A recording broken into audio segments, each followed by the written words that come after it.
All right, guys, welcome back to Frugal Homestead. So today, not only are we going to be making briquettes because it's finally cold out, but we're also going to piss off half the gardeners that watch this channel. Now, I know everybody's going to just come to the comments, so I'm going to put it right in the beginning of the video. We are burning compost. That's right. So we are actually going to take compost, make it into briquettes, and do a burn test timed at the end of this video. So make sure you stay to the end to see that. But I just wanted to show you guys how this works. Now, I tried to get this video done last year, but when I made them, I tried to do it without paper, and they completely fell apart. So I had to wait till it got cold again this year because I'm not going to burn a fire in the middle of the summer inside my house.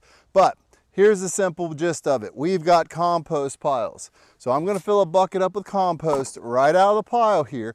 We're going to take it over, press in the briquettes. I'm going to throw it in the firewood kiln to go ahead and let it dry as fast as possible so I can get this video out to you guys. But when it comes to briquettes and drying, it just depends on where you are. I mean, it may take a week, it may take 2 weeks sitting out in the sun.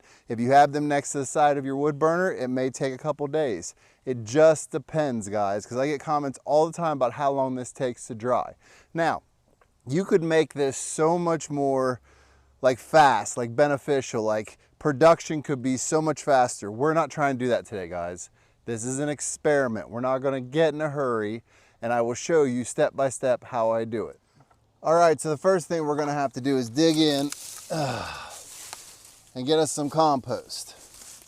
So let's get down in here and see, that's just good old-fashioned compost. Now, this is a mixture of goat poop, leaves, grass, wood chips, and some paper products. So it is a very nice compost mix. There's still going to be chunks in it. We don't care. But the farther I dig in, the prettier it gets, guys. Now, I know everybody's going to say, compost is for gardens. Why are you burning it? I actually know a lot of people that live next door to like horse and cattle farms and pig farms and other stuff. And they use bedding in a lot of their stuff, especially horses. So basically you've got wood chips, manure, urine, other things, and they've got piles that you literally could haul dump trucks out of those places. So there is opportunity to use this and it makes sense. But honestly, I'm doing it because it's just gonna be fun. So we're gonna fill this bucket about, I don't know, half or 3/4 of the way up, and then we will get to pressing out the briquettes. All right, guys, so it's real simple here what you need. You've got a drill with a mixer. Now this is your standard like paint mixer, but of course I don't want that. I want something that looks like it came out of Mad Max. So I just welded these blades onto a standard mixer. Yes, it's dangerous, I don't care. Your press, now this is a 4 press, so it presses out 4 of them at a time. You can get these off Amazon. They have single press versions of this, but guys, you can make your own press. You can do it out of 2 buckets, drill holes in the bottom of it, put the mix in and just push it down, sit on it. I've done it before. You saw my giant briquette video. It was done in a square bucket with another square bucket on top. Now also, you're gonna need whatever your substrate is for your biomass, which in this case is compost. And then you're gonna need for this recipe, I've got a full 1/4 of a bucket of pressed down newspaper that's been shredded. Now the only other thing you're gonna need is water. So let me show you how to mix all this up. Okay, this is gonna be pretty simple. We got our 1/4 bucket of paper. We're gonna add water. Probably about halfway up. Maybe just a bit more than half. Then we're gonna add half of our bucket of compost. And you can see I didn't sift it or nothing. So we'll add about half of that, and then we'll grab our Mad Max mixer. We'll start on low, and we'll just mix.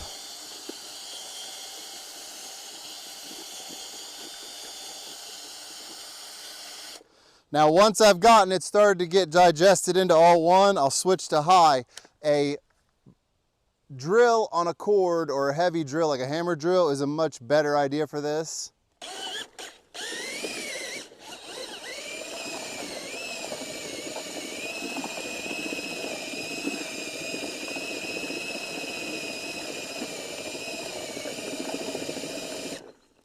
All right, now I'm gonna add a little more.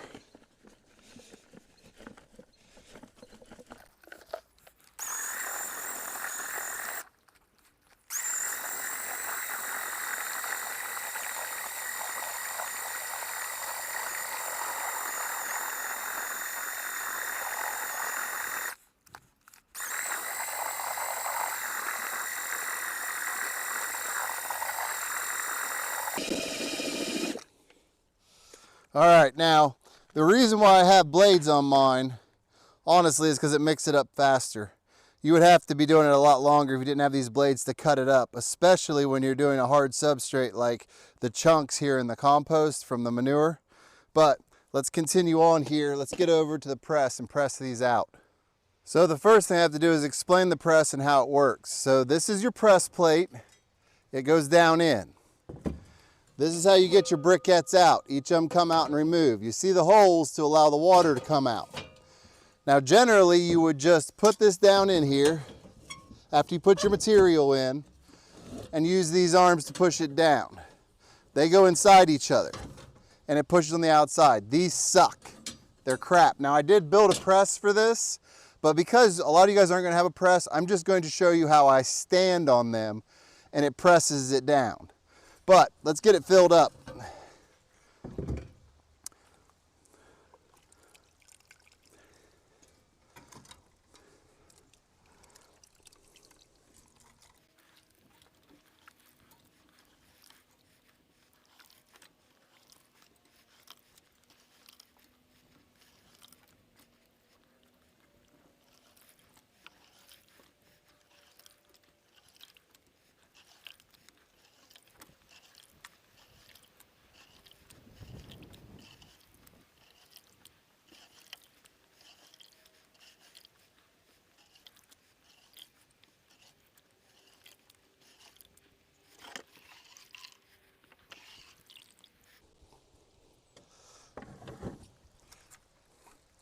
All right, now we're going to take our press plate and lay it down in here, just like that. And we're going to start hand pressing it a little bit, get some of the water out.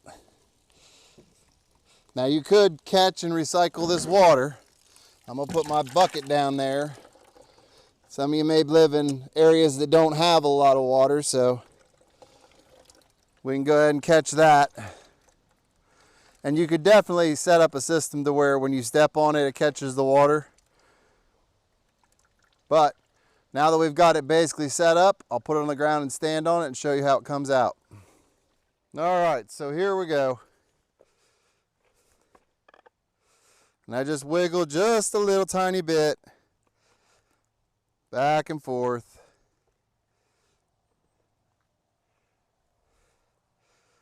And it's going to go down just till those bars can touch the side of the unit.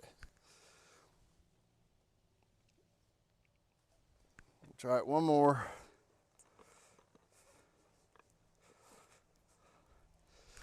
And now we can go take them out. So we'll pull the ram out here.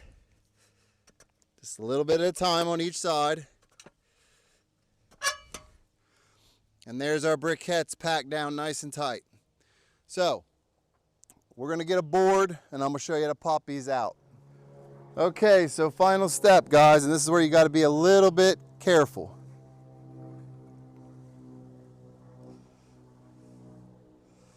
We're going to turn them sideways and boom.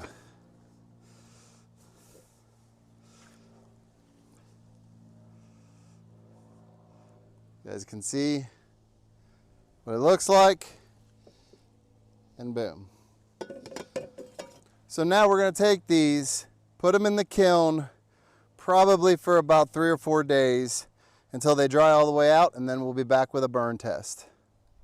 Okay guys, and now it's burn test time. Now the compost briquettes are kind of crumbly. I probably should have used a little bit more paper in them, but I think they're pretty good.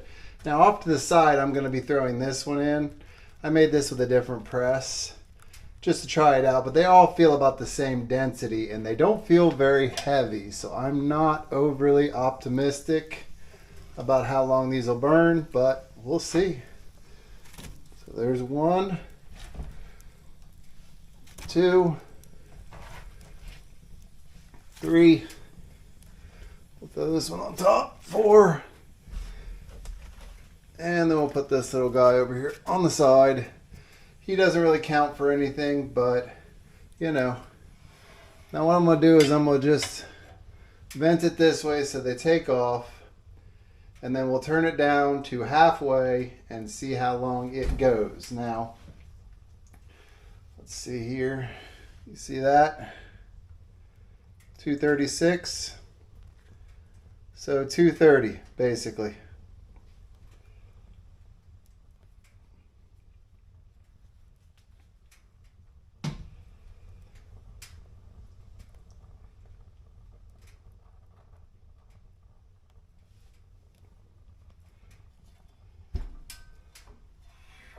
So we'll shut it. Let's bring you guys over here so you can see a little better. So right off the bat, they are starting to burn. But it looks like my round one is actually taking off better than the square ones. Now the round one probably has slightly more paper as it was done out of a different batch, and I actually forgot about it in my kiln. So it's probably been through like 7 kiln cycles, so I can promise you there is no moisture in that guy. I will say that even though the weight's not there and even though they're crumbly, it is dense. We're just going to have to see how the burn time is and how the heat is. Honestly, the coals at the bottom are showing up to be about 256.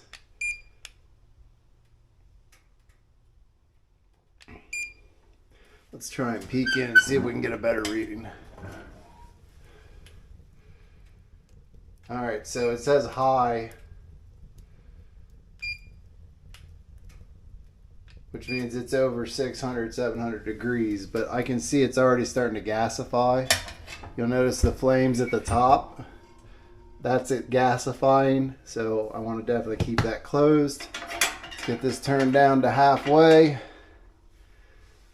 And we'll see how long these things burn. The old record is 2 hours.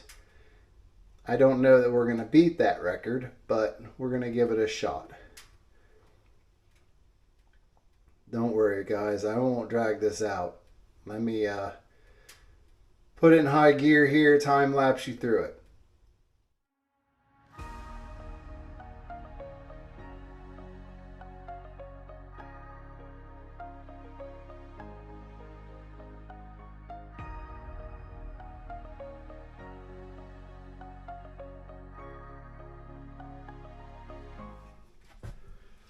Alright guys, so it's been about an hour. It's 3:26, almost 3:30. Now, there's heat, but honestly, it's not that good. And before we go any farther, this is a sealed stove, but man, this crap stinks. And I don't know if that's because there's manure in it. It's kind of like a earthy smell. So let me give you an example. If any of you have ever torn down like a wooden, or tore down some wood that was in like a pig stall and threw it into a bonfire, or picked up pallets that were laid down in like a barn with manure on the floor and they kind of got damp and then dried out, that's the smell.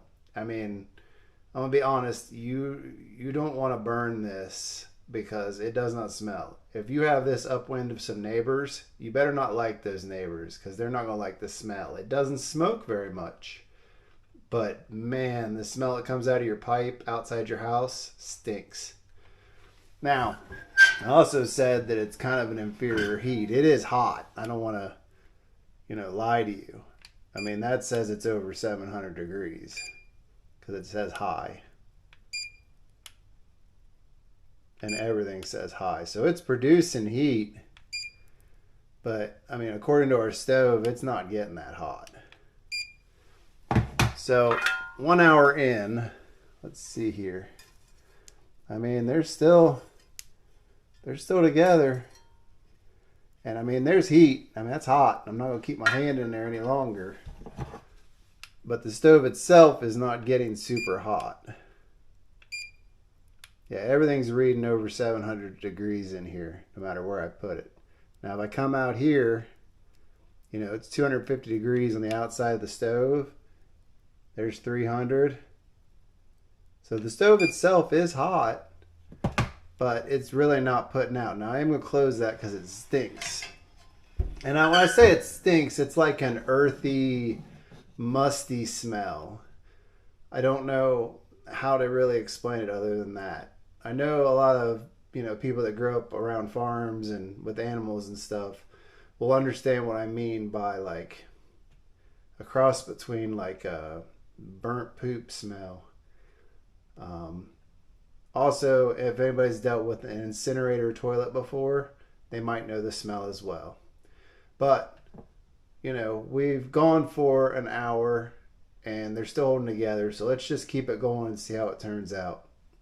All right, guys. So we are almost to 4 o'clock. That means that we have done an hour and a half. Now, this thing has pretty much gassed out. The stove itself, 215, 221, not even 200. So this thing's pretty much gassed out. I mean, they're in there, but I mean, there's one chunk there. There's a chunk there, but they're not putting out any heat. Okay?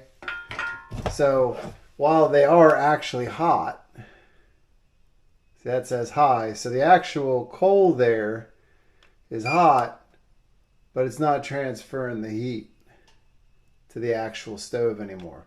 So I'm guessing there's a lot of inert material in there that compost has broken down to the fullest extent. You know, this is all hypothesis to try to test and see what burns best. It's not necessarily an answer. The smell automatically would make me not do this again. Now, I have seen other creators that compost their, you know, wood chips or their coffee together. I do think that is a better option because it also makes it more dense as it breaks down. But when you add manure and it's, you know, getting to the point where it's fully composted, I think that you end up with a lot of inert materials that don't break down in the mix. And some things literally are basically a dirt and they don't burn real great. The smell is atrocious though, and that's got to be from the manure is the only I can guess. But, you know, my wife's probably going to kill me, but I'll just tell her it's all for the tube. It's all for YouTube. But I appreciate you guys coming and checking this one out. We have a whole lot more coming with briquettes because I've been working on a whole list of them for you guys. So we can burn them and test them and see what has the best burn structure. So go down, hit subscribe, hit the like button, leave us a comment, and we'll see you in the next one.